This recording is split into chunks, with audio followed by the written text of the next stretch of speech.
Hey everyone, so we have some whip around here for the NCAA women's basketball.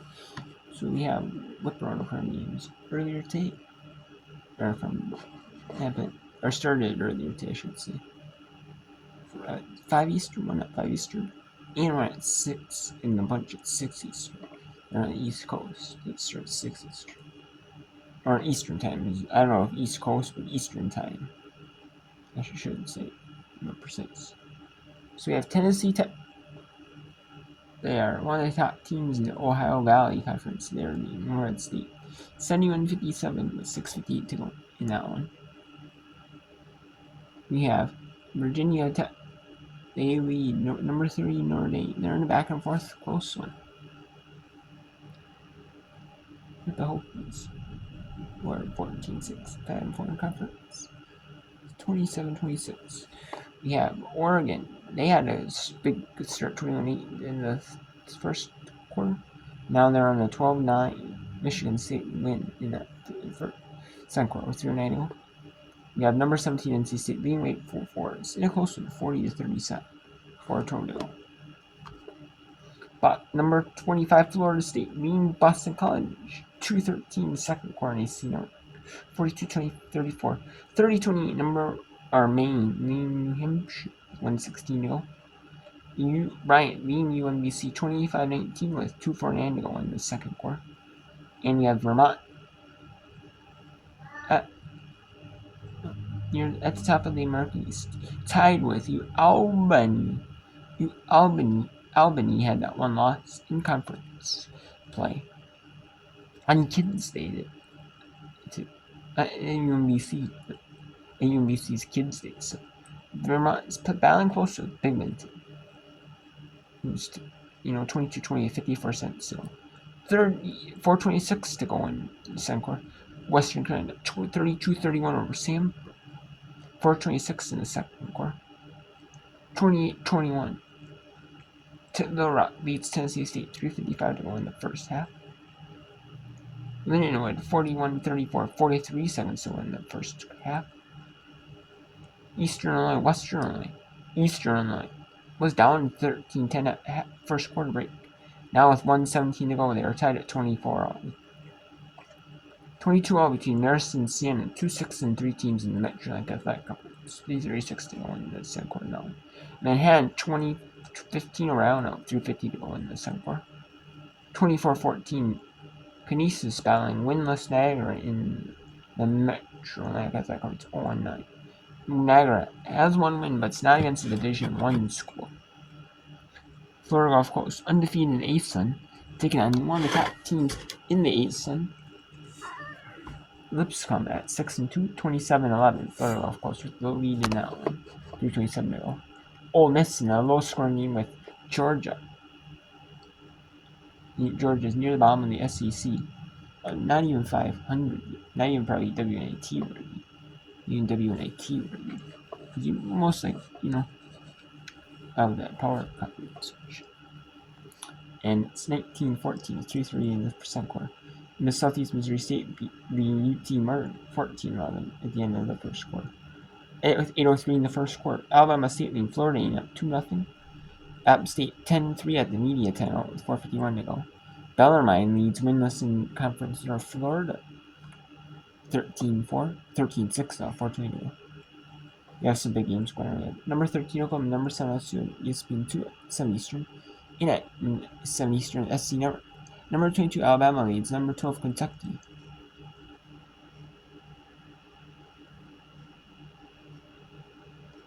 We also have some top teams in conference play. In the SoCon, we have Chattanooga and Wofford at 7 Eastern. Some top matchups in conference. Fairfield at 8-1. Or Fairfield at 9, Quinnipiac at 8-1. As a top battle in the conference. Winner will get first place in the conference. And, probably it will be guaranteed 2 games behind first place. Or Fairfield, if Quinnipiac loses. Fairfield on a 2-game lead. Cleveland State will take on Green Bay at 7 Eastern. We have Central. We have Lamar and Southeastern Indiana as well at Eastern. Top bat teams. Win will be the one The last undefeated team in conference playing the Southland. You have Jackson State and Southern in the South. 2 6-1 teams battling out.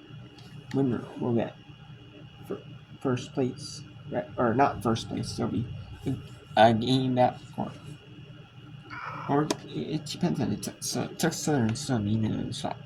So Texas Southern. Now I'll take a good,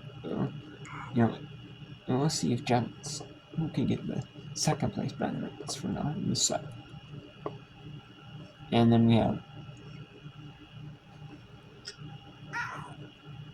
have Troy and Arkansas State. They are a little bit behind James Mass, but Arkansas State is pretty solid though. So so is Troy. Two solid teams in the Sun Belt, especially their conference records. You have Iowa State at number 11, Kansas State, ESPN 8:30 Eastern.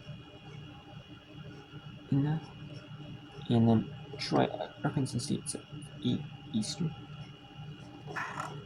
We have St. Mary's, Portland, Pacific, Washington State.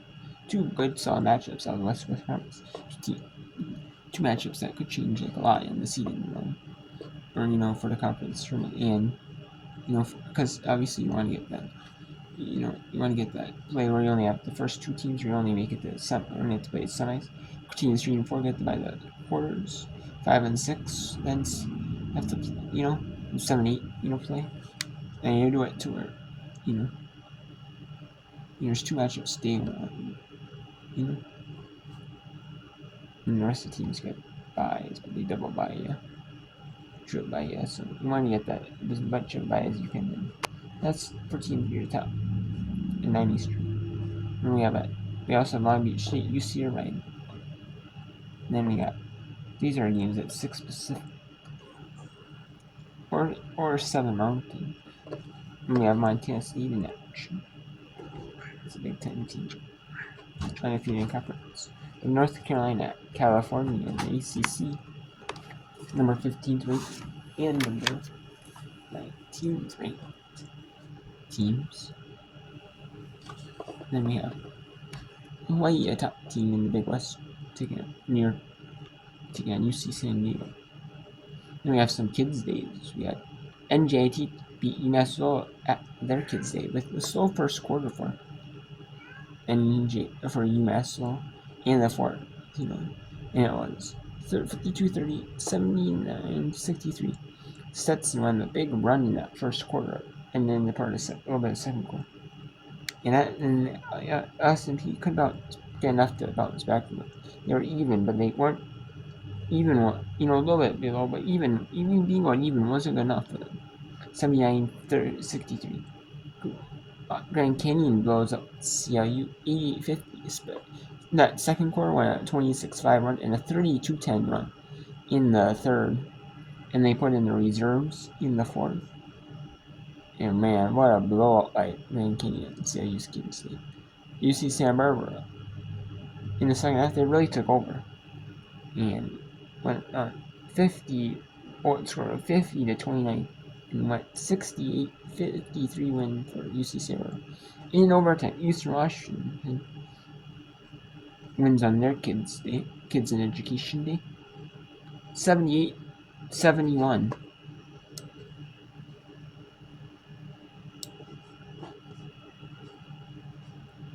So we have 3 minutes and 25 seconds here at Moorhead State. And let's see it. Coleman's 35 points and 6 rebounds is enough to propel Moorhead State to an upset at home over Tennessee Tech. Tennessee Tech is 8-2 in conference play, 14-5 overall, while Moorhead State 7-14, 2-9 in conference play. So even just based off the overall record, yeah, you would see Tennessee Tech. Even conference record is usually what the deciding factors in these matchups, especially the one bid leagues like the Ohio Valley conferences. They rely on the conference tournament for that. He's going to get the NCAA tournament berth. You have to win that conference tournament. And Tennessee Tech has a really good shot to do it.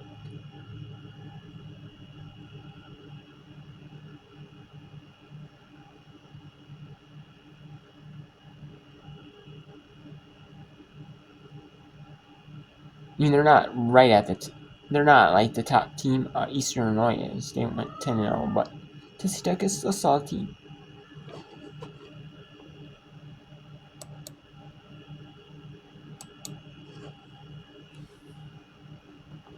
Especially, the OVC at the top has like a bunch of good teams. You got Tennessee Tech, you got Eastern Illinois, you got Tennessee Tech, you got Little Rock, you got Lindenwood, you got Southern Indiana. So you got like 5 solid teams that could win the conference tournament.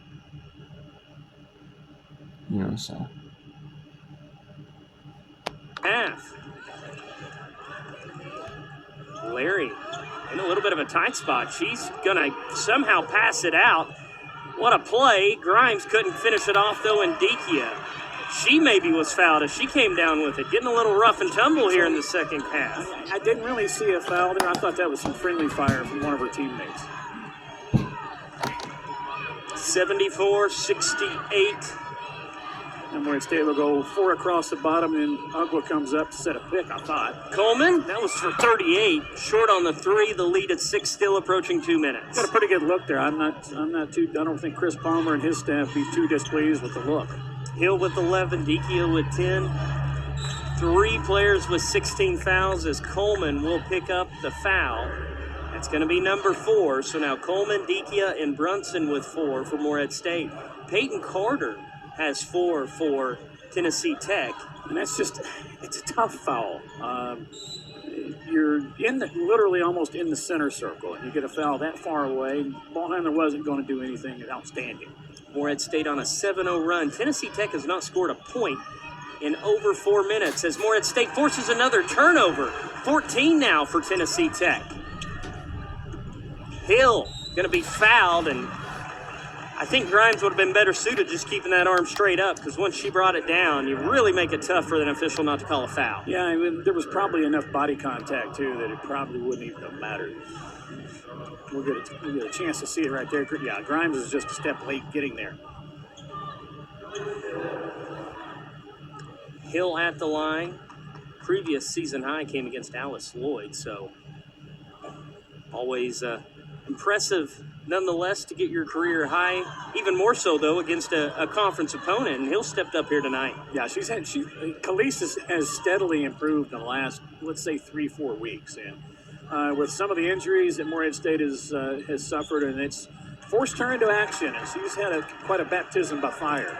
Morehead State with 1:42 on the clock will keep up the pressure beyond the midcourt stripe. Let's see how Tennessee Tech elects to play it out. Harley Painter is really getting after Chloe Larry. 4 turnovers by Tennessee Tech in the last 4 minutes. They'll go right at Dikia, I would think, with her 4 fouls. Keely Carter's fouled, and she'll have to earn them at the line. Keely, 1 of 2 so far today, will have 2 attempts. Let's take a quick look at our upcoming schedules presented by Sunbelt Bakery as we get a look at the previous foul. Sunbelt Bakery, the tastiest flavors under the sun. For Tennessee Tech, they're back at home in Cookeville after a quick road trip to Evansville on Saturday, back in Cookeville against the SIU and Eastern Illinois. And for Morehead State, well, they themselves will have Saturday off. How about that, Dean? It's been a minute since I've had a Saturday off. They'll be back in action next Thursday against SEMO here in Johnson Arena, followed by Little Rock that Saturday. Upcoming schedules again brought to you by Sunbelt Bakery as the lead pushed out to 7 for Tennessee Tech. Neither team has made a field goal in over 3 minutes. It's nearly 5 for Tennessee Tech. Yeah, it's 4:45 for Tech. Those free throws pretty big for the Golden Eagles. Wow. Coleman was looking for the foul, I'm sure, after she started to go up with it, and it goes over the backboard. Well, and she had a tough angle. Cece's left-handed, and she went up with that right hand, and that's her off hand. And I think she was probably expecting expecting some contact too. Maya Rosarian checks in, the athletic, very athletic freshman, as Michelle Uggle will get a blow. Maya will run the point of that press. She runs so very well, and she's long. Time running out, though. 7 the lead for Tennessee Tech as Morehead State looking to force a turnover. Getting it across midcourt are the Golden Eagles. 1 minute left here in Johnson Arena. Morehead State's bench was looking for a walk, but I thought that was a good no call. Morehead State will play out this possession with the shot clock nearing 10. Tennessee Tech looking to improve to 9-2 in the conference. Grimes long 2. That may be a dagger. That's a big bucket for Reagan Grimes. Morehead State was. And that might do it for Tennessee, or for Morehead State's chance to come back in this one. Tennessee Tech is up 9, and they might have to spend their off day on Saturday, because they played the extra game already. They haven't had the off day yet. They might have to spend their off day, wondering what if, because we were close to winning it, but we just couldn't do it. As Tennessee Tech is going to prevail and get a much needed win to stay at the top of the standings. You want to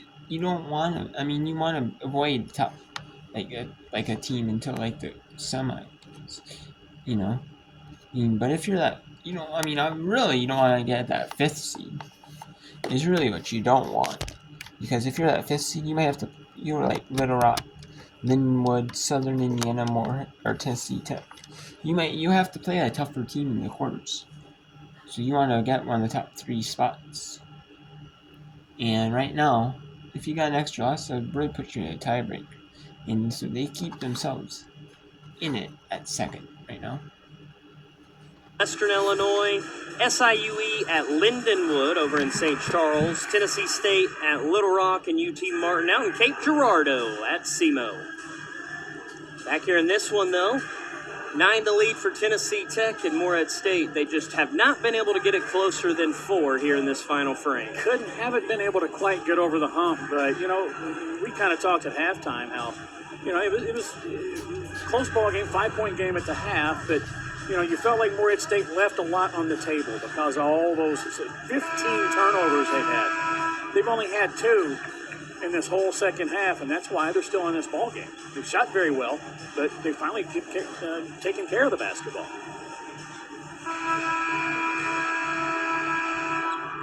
Out of the timeout. 2 timeouts for Tennessee Tech, 0 remaining for Morehead State. So I beg your pardon there. That timeout I saw on the scoreboard was the one they removed. So no timeouts left for Morehead State. Both teams in the penalty. Arrow does favor Morehead State. And it will be Holmes inbound. Now that Morehead State's out of timeouts here, it's going to be interesting, to see how, if they're going to have to make it quick here. And they're not shooting quick with urgency. You can't. You can't. Yes. If you get a good shot, at least like that, at least the second opportunity to rebound is a good shot. Sometimes you just can't rely on. But you can, if you at least get good shots, even if you don't go super quickly, if you at least get the good shot off and get a good look off, regardless of whether it's a miss or a make, you can always, then you can practice, doing a little bit more efficient, going through that same scenario and practice,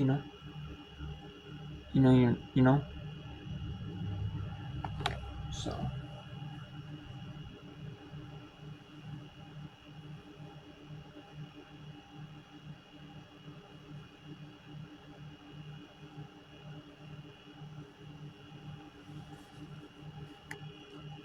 State looks like they may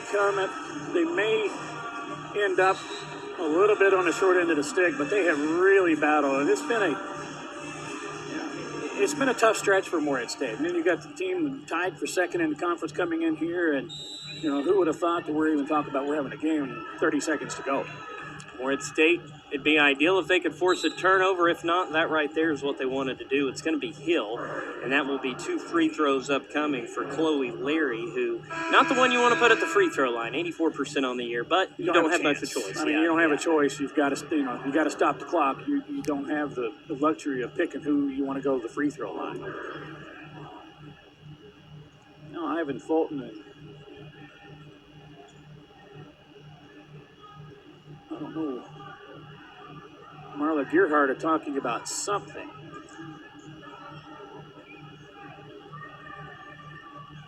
They were double-checking the timeouts. Randy Stacy, our official scorer, was signaling to Tom Barron 1 for Tennessee Tech, 0 for Morehead State, as Larry will shoot 2.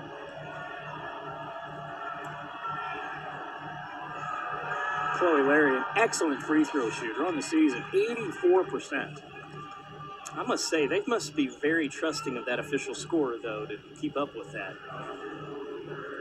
That would be my father, why I take a shot at the official scorer, for those wondering. I'm telling.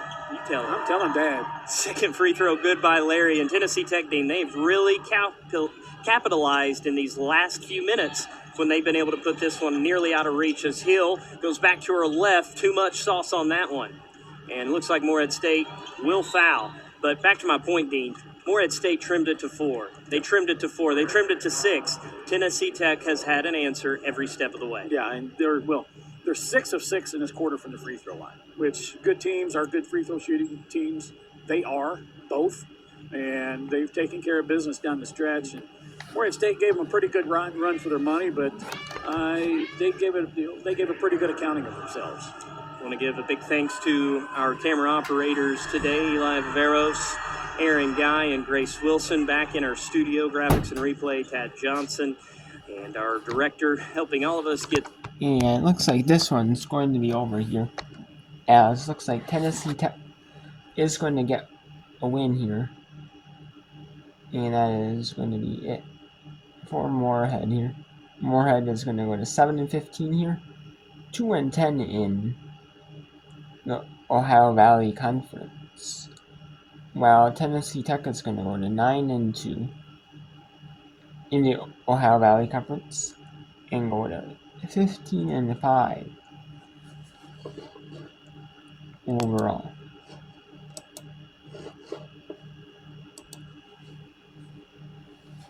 And we'll talk about the scores here.